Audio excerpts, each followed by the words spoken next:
Mom took me. There she's pregnant with 2 other little ones in school. And I can remember about second day, she says, "Can you find your way home?" And I'm 6. And I said, "Yeah, I know my way home." We lived about 3.5, almost 3 miles from school. You had to walk. Well, it was up on the county road. We lived about 3/4 of a mile off the county road, so you had to walk then several miles on the county road, and we always hoped somebody from town would be going west to give us a ride.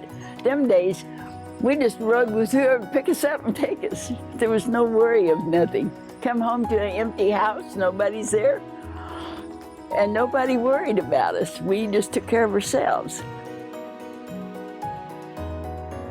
First memory was before my mother died. I had to be 4 or 5. I and my sister went about 3/4 of a mile up the road to a friend's house that lived there, and they had some kids. So we went over there, and Mom come over after us. A little switch all the way home, about 3/4 of a mile. We got a whack once in a while. It was just an old road and across a little ditch, and you had to drive around. Then it seems like, if I can remember, I got into matches and was lighting matches. And Mom said, "You getting burnt." And so she took a match and lit it and stuck my finger over there to make me understand, hot, burn. I can remember that before Mom died. Mom died the 17th of September when my brother was born, so I went to school 17 days, first grade. And then Mom died. So then when Mom died, her sister, Pearl, was a nurse in Chicago Heights, Illinois, and she came when Mom was having Herman. And I don't know if she died in childbirth.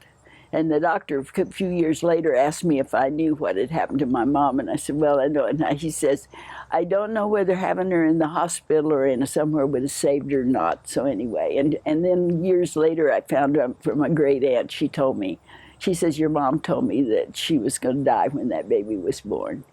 And now, how much of that is true, I don't know. It's just what my aunt told me.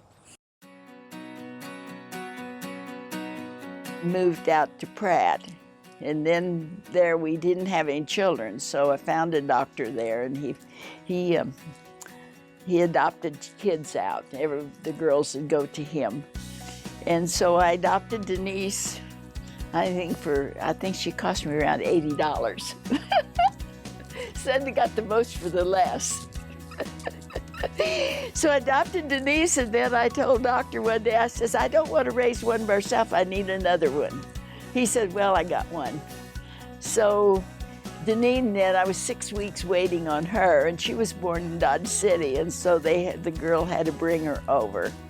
And then Doctor called me, and I went to his office in the back door, because it was in a house, and adopted Denise. And I think the doctor, she cost me a little more, because Doctor said I'd give the girl medicine so she'd have a healthy baby, and could you pay for it? And I said, "Yeah, I'll take care of that bill." So then I had the 2 girls, and we ended up moving to Great Bend. And that's when Denise cut Denise's hair. I had to go get a boy cut for her. What was the age difference between the 2 of them? 2 years. 10 years later, I still hadn't found a boy. So I went to, that was when the Catholic Church was changing from Latin to English, and Dodge City was going to have the first Mass out there. And so the choir needed some help.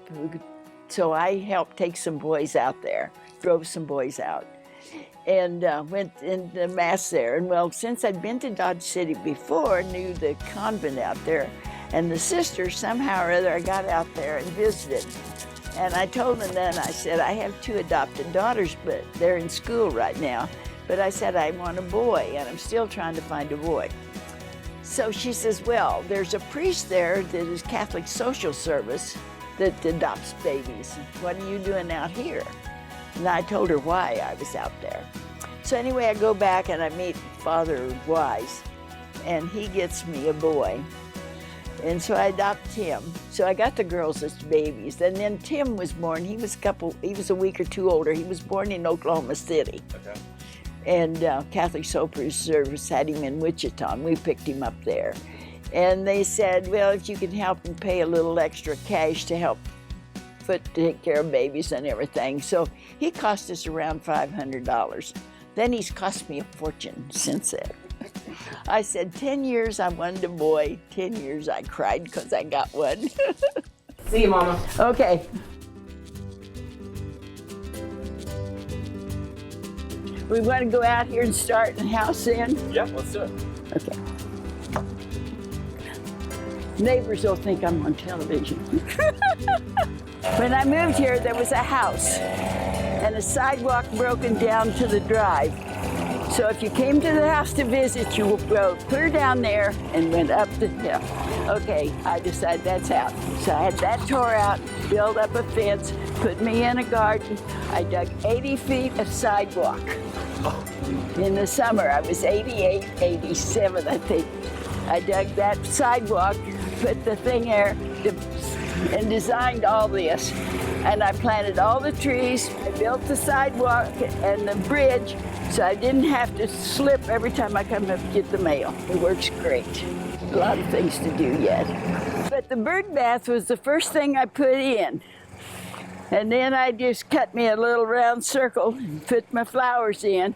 And then I designed and built the sidewalk. And of course I got to have dogwood.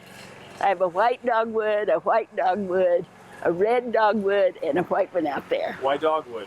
Yes, white dogwood? Yes. Because I like dogwood and I never lived where we could grow it. And then I made leftover pieces of wood from my deck. I made the what do you call it? Arbor trellis over there. I'm an English garden person. I like English gardens. Okay, this is my plumera. 2 plumeras I brought from Texas. My husband's best man at our wedding gave me one, and I got started. I have a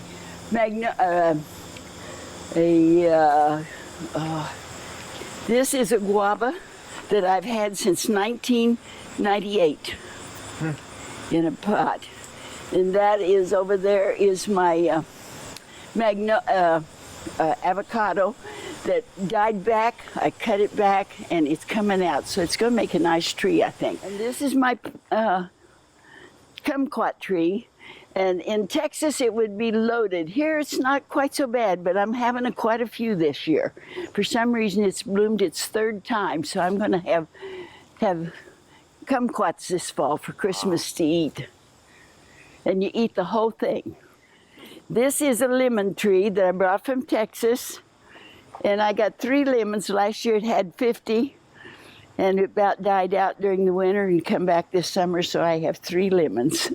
Now here is my table that my son made me. This is where my bonsai. I started this from seed about 10, 12 years ago, and have been working on it and redoing it to get it into bonsai. And the rest, these are avocados I planted, they're growing. And this is my backyard. I made a farm out of it because I'm too much country. These are clomies, and I thought they'd get about 2 foot tall. Instead, they got 5 foot tall. Then I put the fence up to hide my backyard, built it, and then I made me a arbor to go here, and then I made me benches out of old beds, twin beds. So I made me 2 benches out of those. And my grandkids, when I moved here, dug me a pond, and then I got a guy to finish it for me because every weekend it rained, so the kids couldn't work. And I have about 12 or 14 koi. I haven't fed them, so if I throw some food out there, they'll be up. See, they're waiting. I'll have to get back a ways from. I sat here and have my coffee and toast and feed the fish every morning. This is my morning chore. Bought them all when they was about 2-3 inches big.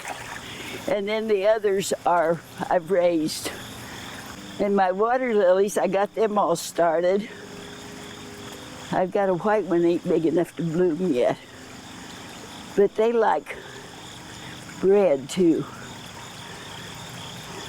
But see, they're shy because they know somebody's here.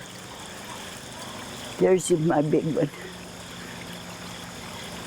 Those two right there, the gold butterfly, I got when he was about like that. So I've had them, let's see, 4 here. I've had them about 8, some of them about 8 years old, some of them's younger than that. And I found them 2 singers and I had to have them play music for my fish. And this is something I planted. These were seeds in March. And this is what I got. This is a lotus, right? Yes. Oh my gosh. And they were seeds. I planted them in March. I want iris when I was 14 in freshman in Wichita school. There was a sister there at St. John's Academy had a garden with iris and had a man that produced,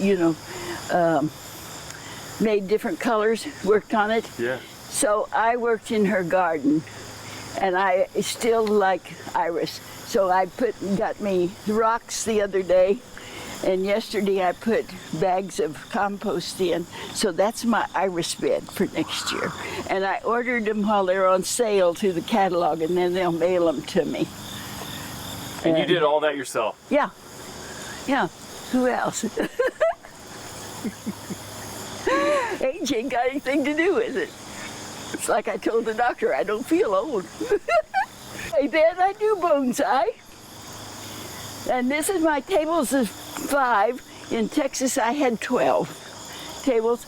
I had 60 azaleas that the Japanese, when they bloomed, want to know who raised them.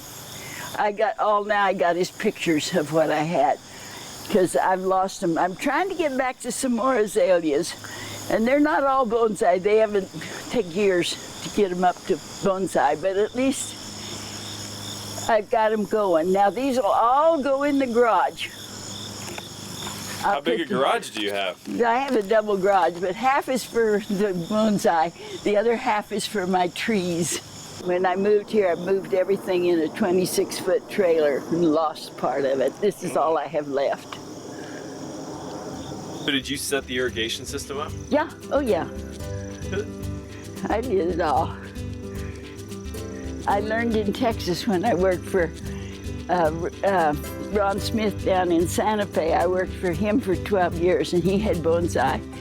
And I took care of all his stuff. He had a couple thousand plants and a huge greenhouse, and I took care of all that for him. So I trimmed my trees here too, my fruit trees this year. On a ladder, the doctor told me to keep off the ladder. So you don't listen to the doctors, apparently. Some things. Well, what we do? Shut me down so I die? You know, this is thing with retiring. You retire to die. I didn't retire to die.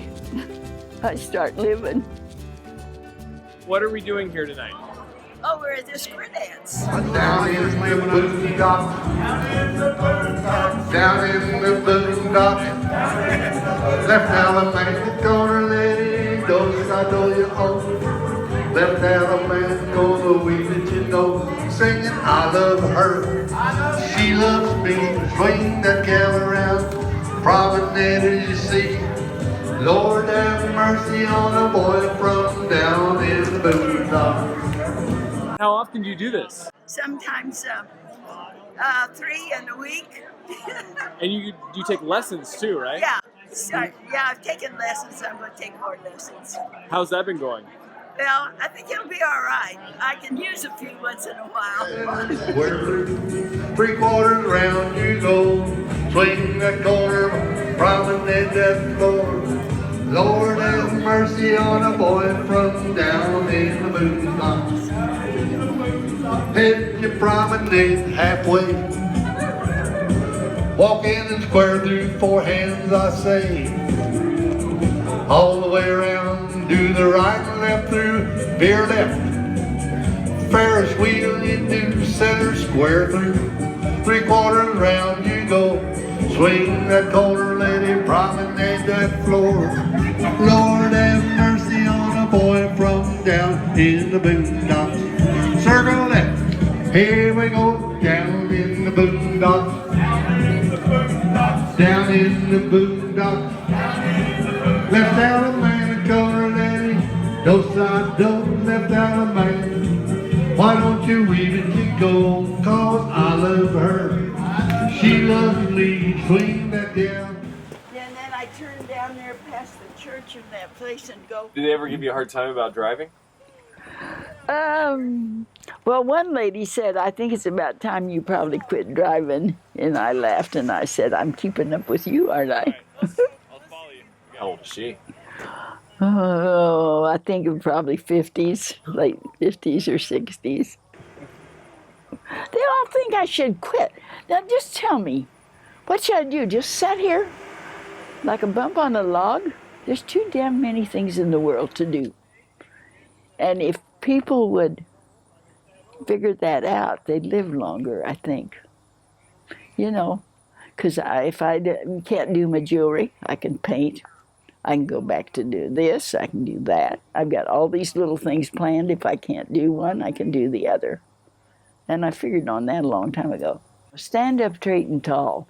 Don't go around humped over, you know, just enjoy life.